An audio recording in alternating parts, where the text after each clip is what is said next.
Welcome to Better System Trader, the podcast to help systematic traders of all levels improve their trading. We'll give you loads of expert tips and practical advice on system design and validation, money management, trading psychology, and many other topics. Whether you're just starting out or a savvy systematic trader, we're here to help you improve your trading and find more success. This is Better System Trader with your host, Andrew Swanscott.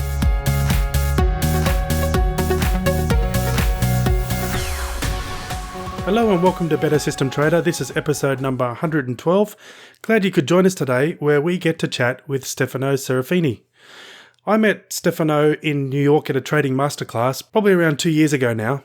Actually, maybe it was less than that, but he's been doing some great things with his trading. In fact, he is the current leader of the World Cup Trading Championships.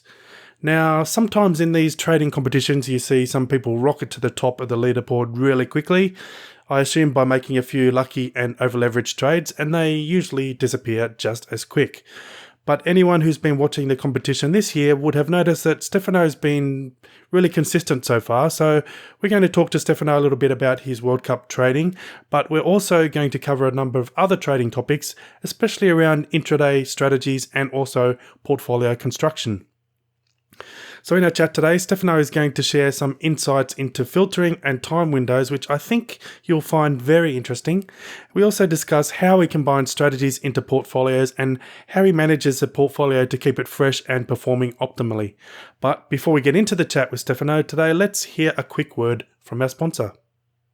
How would you like to copy the trading of some of the best traders around, automatically taking the exact same trades they take in their own personal accounts? Traders like Michael Cook, Larry Williams, John Ehlers, or even the guest on this podcast episode, Stefano Serafini. Well, you can with worldcupadvisor.com. For more information, check the show notes page at bettersystemtrader.com/112. Trading futures and Forex involves significant risk of loss and is not suitable for everyone. Okay, so let's get straight into our chat with Stefano. Hi Stefano, thanks very much for joining us today. It's great that you could come along and have a chat to us. Yeah, hi to everybody. Okay, great. So before we get started today, perhaps can you share a little bit of background with us, how you got started in trading? Yeah, of course. I started trading 10 years ago when I attended university. And I started trading with a stock picking model based on what I've learned in the university. But one of the things that I look at 10 years ago was to avoid the losses using a short position on the index. And so it was a sort of absolute return method. That was how I started trading. Then I turned on Forex and with a little bit of automation system, but it turns out not so good. So I attend some courses here in Switzerland with a friend that after became a friend of mine. That's Luca, that you also know. Yeah. And I moved to the future trading. I also learned a lot of option trading, especially on selling and protecting it with the future. So basically, I've made quite all markets, and I've learned a lot of each one's. That's it. How I start trading. Yeah. Okay. So you mentioned there that you trade the futures markets. What style of trading do you actually do when you trade? Yeah. In the past, I used to trade a little bit on more longer time frames, such a daily time frame. Now I'm focused only on intraday system. That's because that I've learned that risk overnight is very high. In my opinion, markets change every day, and so every day is very different from each other. So I've turned now quite everything on intraday system. What I mean for intraday system is not that the position could stay overnight, but the hours that stay in position should be lower than 24 hours, for example. So you're not saying that you exit the position at the close of the day session? Is that what you mean? Yeah, I could also go through the night, but not for many hours. Yeah. Okay. So other than the risk management approach there, is there anything else that you prefer about intraday systems that makes it appealing to you? Yeah, and one thing that is very important on intraday system is that you have a lot of trades to filter out instead of daily system. Let's just talk about daily system. When you have a finished system, you have, let's say, 250 trades in 10 years, instead of the intraday system could also achieve, for example, 1,000 trade in 10 years. And in my opinion, there are more statistical data. So for me, it's more important intraday. Yeah. Yeah. Now, it can be quite challenging at times to build intraday systems. So what do you think are some of the challenges to doing that, and how do you approach those when you're building strategies? Yeah, one of the most challenges is in intraday system is to have an high average trade, because you are staying in position very few hours. So the movement could be not so big to have big average trade. But if you have a lot of trade and you use some filters that I usually use on price action filter or pattern filter, you can achieve a high average trade.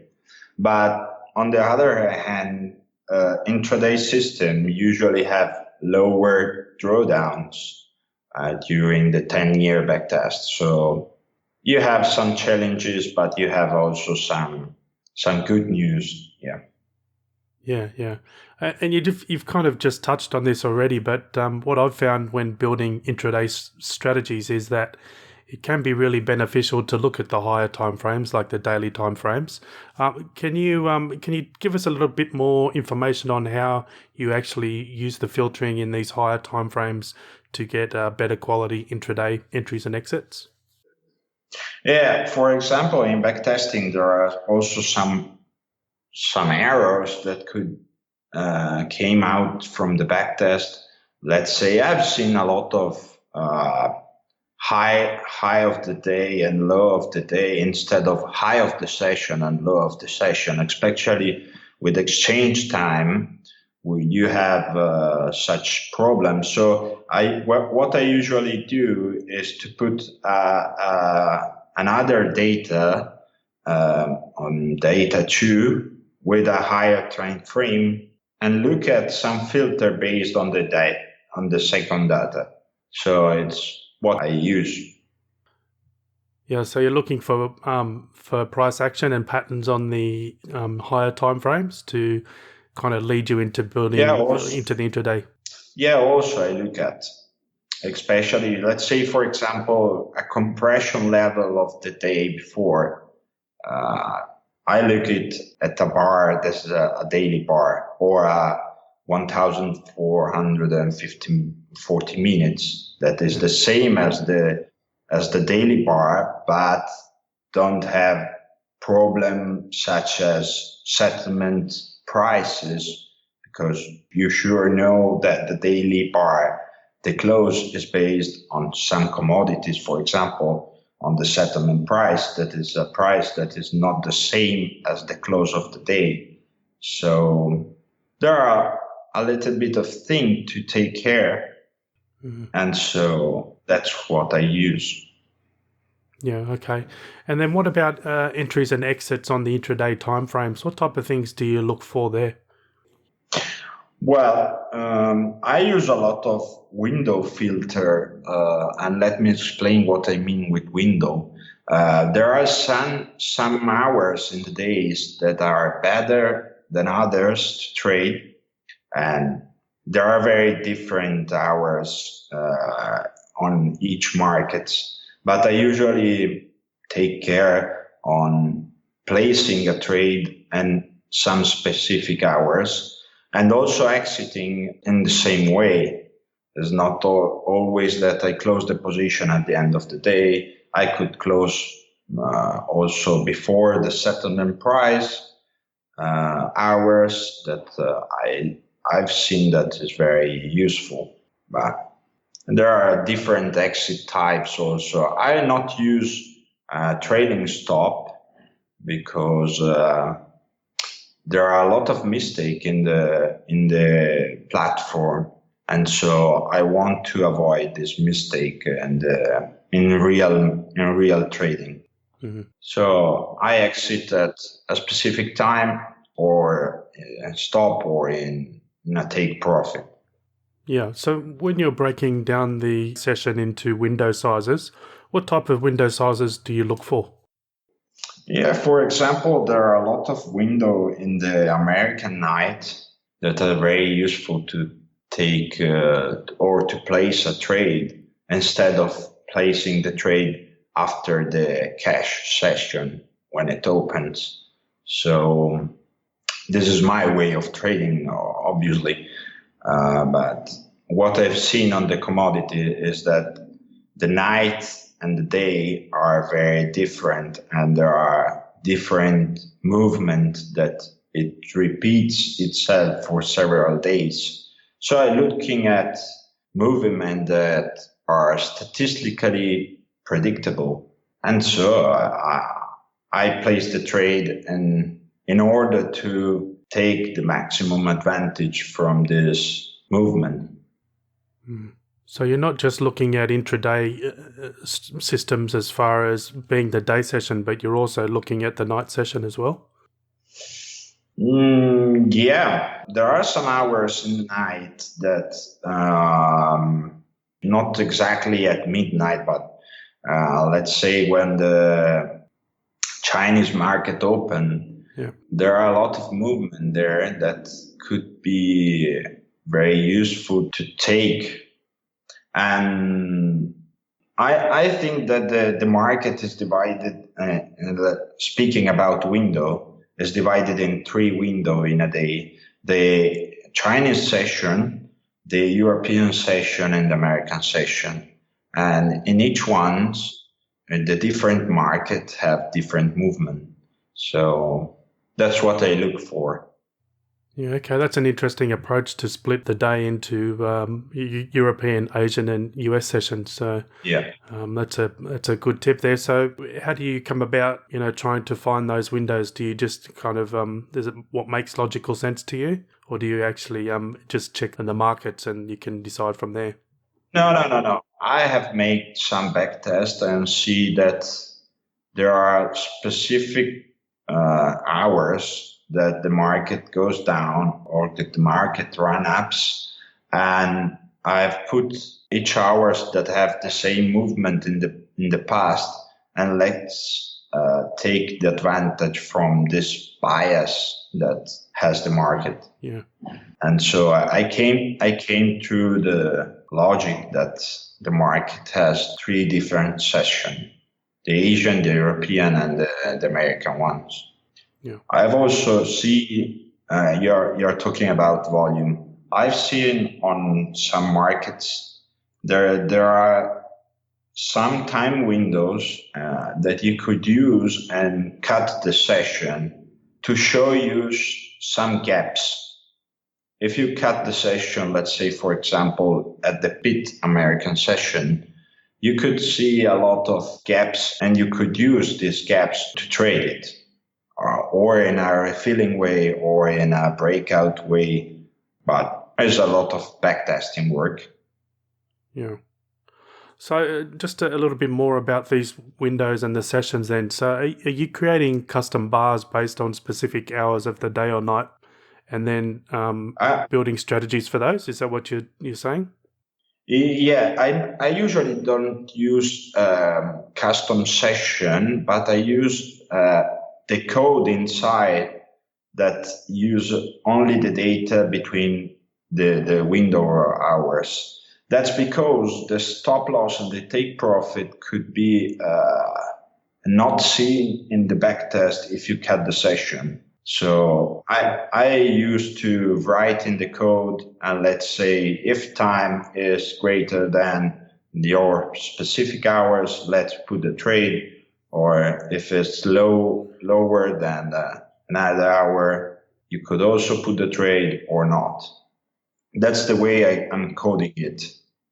Right, okay. And so then do you get a lot more trades in, say, perhaps the European and Asian sessions than you do in the US, or is it even? Or I'm just trying to judge what kind of opportunities there are outside of the main US session.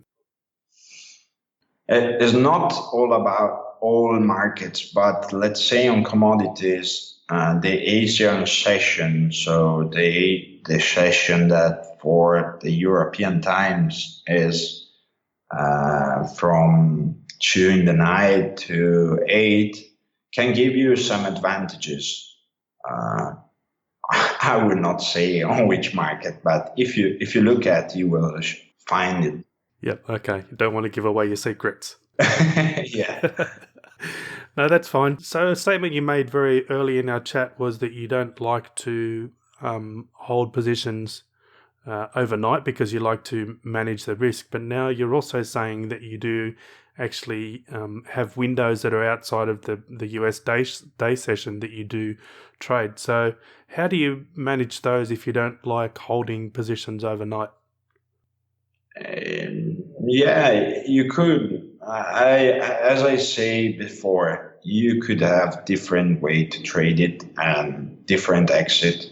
But what I mostly use is a time exit. So after n bars, you exit the trade, or if it's a precise time, you exit the trade. And that sort of things. About risk overnight, as I said before, I don't want to be in a trade overnight because the market turns every day, so market change every day, in my opinion. So I have to take the advantage when it appears and stop. So really when you say you don't like to hold positions overnight, you're saying that you don't want to hold it into another window. So perhaps if you open a position when it's Asian trading time, you don't like to hold that into the European. Is that right? No, what I usually do is when I open a trade in the American session, I want to close this trade before the European session starts, because there are very different markets. The Asian market is not so a problem, but the European market could have big movement. So we're going to take a really quick break here for another short message from our sponsor, and then we're going to hear from Stefano about portfolio construction, including how he chooses strategies for his portfolio and how he manages them to keep his portfolio performing well, and also a bunch of other stuff as well. So listen out for that right after this short announcement. How would you like to copy the trades of the current leader of the 2017 World Cup Trading Championship and the guest of this show, Stefano Serafini? WorldCupAdvisor.com lets you do exactly that, and with the launch of Stefano's new Moonwatch program, you can now take the exact same trades that Stefano does in his own account. That's right, Stefano has his own money on the line right along with his subscribers on every trade he makes in his account. World Cup Advisor identifies futures and Forex trade leaders through rigorous screening, including live trading evaluation in the World Cup Trading Championship competition, and enables subscribers to mirror their trading buy for buy and sell for sell. As a subscriber, if your fill price is not equal to or better than your lead trader's fill price, the trade is commission-free from your authorized broker. There are more than a dozen futures and Forex programs to choose from, and you can view complete actual performance data before subscribing. To learn more, check the show notes page at bettersystemtrader.com/112. Trading futures and Forex involves significant risk of loss and is not suitable for everyone. And now back to our chat with Stefano. All right, thanks, Stefano. Now I'd like to have a chat to you about portfolios. How do you actually go about choosing strategies to put into a portfolio? Yeah, I have made a lot of study about it, and I've reached out that one of the most important things is to look at the last real money, what it turns out in real money after backtesting. And I choose only the system that has a good run up also in the real money. After that, I look at the correlation and real money between each strategies. And that you could do it with a portfolio trader of multi-chart. You could make this analysis. And I don't look at the backtest period because it's a little bit mistake, because you could also have overfitting problems and maybe the correlation are not correct. So I'm looking at the very recent period and look at the correlation between the strategy when they ran in real money. So what I do for the competition, for example, is taking my past strategy of the last year and choose the ones that don't have the drawdown at the same time. That's because of the margin requirement and the lower, how can I say it? That's when you begin starting the competition, the first thing is to have the maximum performance. So you have to use small account. And with small account, the most problem is that you have, let's say, for example, 4 strategies that have drawdown at the same time.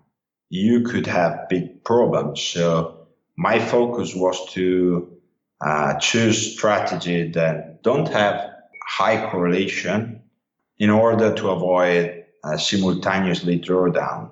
And that's worked fine. Okay, so I might just jump back to the first statement you made about choosing the strategies with the best performance in the most recent run-up. How do you actually measure that? Is that just something you look at visually? You look at an equity curve, or do you have some way to quantify it? No.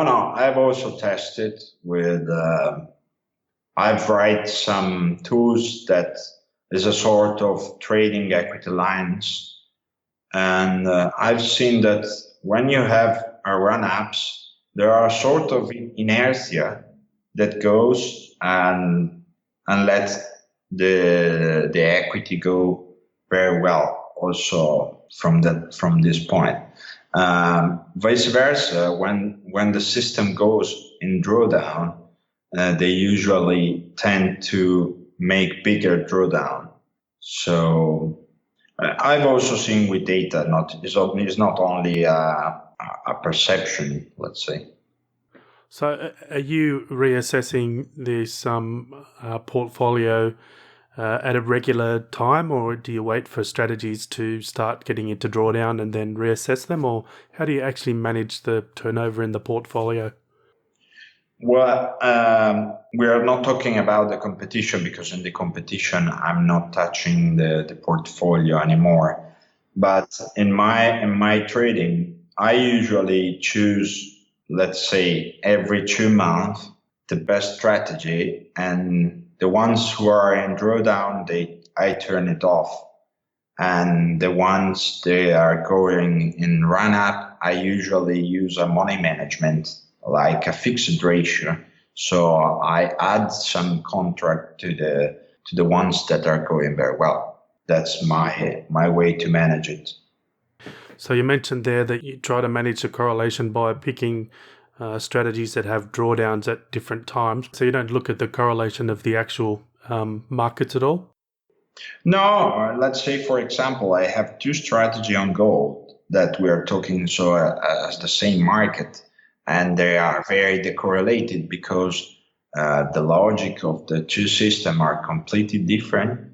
And another thing that I would talk about is also not only about numbers, but also let's put a little bit of logic inside and in your trading. So let's say, for example, putting together strategy that works on different market and very completely different market helps you itself to avoid simultaneously draw down. So it's not about only have back test and seeing the data, but only also put a little bit of logic inside your trade. Yep. Okay. Now, you mentioned the competition. I should specify that you're talking about the World Cup trading competition, which you're in this year, and you're doing pretty well so far. So congratulations on that. I know there's quite a few months to go, but good work. Now, can you tell us a little bit about the portfolio that you've set aside for the World Cup? Yeah, I'm working on copper, gold, live cattle, and the mini S&P. And so, as just we talked about before, the market are completely different because we are talking about meats, index future, gold future, and copper. That itself has low correlations, but I use 5 or 6 strategy on these different markets. Oh, sorry. Also the gasoline I trade. So was that a conscious decision before putting that portfolio together to actually choose the different types of markets and then see what strategies had low correlation amongst those? Is that how you went about that? Yeah, but I do it before starting. So I choose the ones that in the last year goes very well. And between these strategy, I have about 100 strategies, and I choose the ones that are decorrelated and are in our run-up period. So that's the choice that I make. Yeah. And one final question about the World Cup competition. Now, you've already mentioned how you put together a portfolio because you want to use a small account size to get bigger returns in a competition like that. But what other factors did you need to consider when you were preparing for the World Cup competition? Well, I think there are a lot of psychological questions. Just saying, when you have one that's is trading very aggressively, and instead of someone else that is trading very carefully. So you have not to take care only about your trading, but also what the other are doing, and in order to follow them or to make a little bit aggressive money management. That sort of thing could change what was the first things or how I started. Yeah. But I don't care really about the others, but I've seen that psychologically could make a little bit of pressure. Okay, Stefano, now I'd like to ask you one final question before we start wrapping up for today. Now, I think it was on your in a Facebook group, I saw you mention that you had some struggles or sacrifices that you had to make to get where you are today, and I think a lot of traders realise that it's not easy, and we do need to make these kind of sacrifices to try and get better all the time. So, do you mind just kind of sharing with us, some of the things that you had to do to get to the level of success that you're having now? Yeah. The first thing is maybe to say that you have to make a lot of mistakes because you learn from mistakes, and that's called experience. So before becoming a successful trader, you sure could have some bad periods, drawdown periods, and what I've learned a lot is, in my opinion, to avoid reversal system, because it's true that this system has a high probability of winning trades, but the losing trade usually have high stop loss, and in some cases are with really high and unpredictable stops. So let's say if you have a strategy that goes reverse on the E-mini S&P and stay for several days in position. You could have gaps by in the night. I remember in 2015, in August, when the Chinese says that the growth rate of China was lower than expected. We have an open of DAX was minus 10%, and E-mini S&P was minus 6%. So this scenario is not really comfortable, let's say. Yeah. So what I could suggest is or to use less reversal system and use more breakout system, because as they say, trend is your friend. Yeah. And so it's better to follow the trend instead of reverse or make a counter trend system. That's what I've seen. But for example, this year, reversal system on ES mini S&P 500 is going very well. But just because it's still going up and it has never had a crash or you have also, as I say before, to put a little bit of logic inside what you are doing. So this year is going this way, but it's not a guarantee that the other years will go up and never go down, the S&P. So be careful to study this strategy reversal on this market, also on DAX or European market. It's the same. Okay, excellent. All right, well, thank you very much for that. Now, I'd like to start finishing up now with a few quick closing questions. Yeah. The first one, what's the biggest lesson that you've learned through trading? Not to put too much contract on the same strategy. That's the first lesson that I've learned, because when I start, I had few strategy and I used a lot of contract on each one.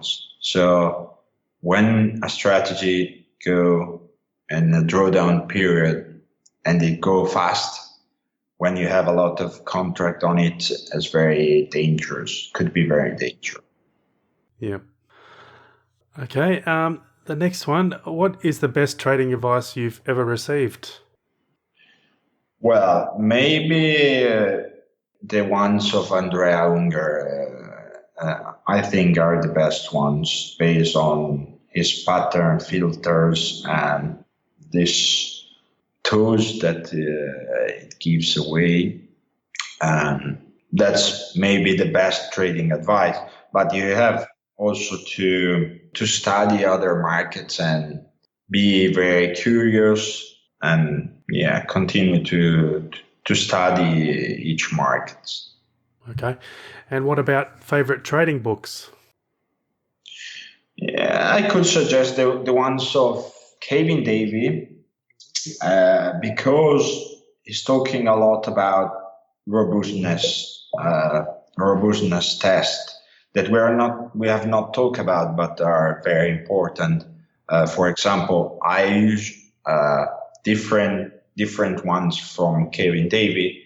I also use walk forward that he actually used, but I use also to test some strategy on a really correlated market. Let's say, for example, if I find a strategy that works on gold, it should work also on platinum. So that is very correlated. So this test is what I usually do, just to avoid to have overfitting in the equity lines. Yeah.